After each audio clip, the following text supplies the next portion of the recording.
I know it's really hard, isn't it, to think up nice things to make for lunch if you're on your own and you can't be bothered and, oh, what should I do? And what have I got in my cupboard? I haven't got anything in the fridge.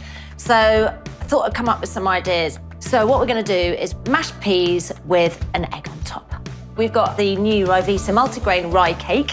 These are brilliant, they're new, they're high in fibre, and they're just really light and crunchy. I love them. Anyway, so what we're gonna do is we're gonna get some peas and give the peas a little bit of a mash. These always get stuck in the drawer, don't they? Then you want to add a bit of mint, add a bit of salt, add a bit of pepper, and egg. Soft boiled, but not too soft boiled, obviously. The yolk is just,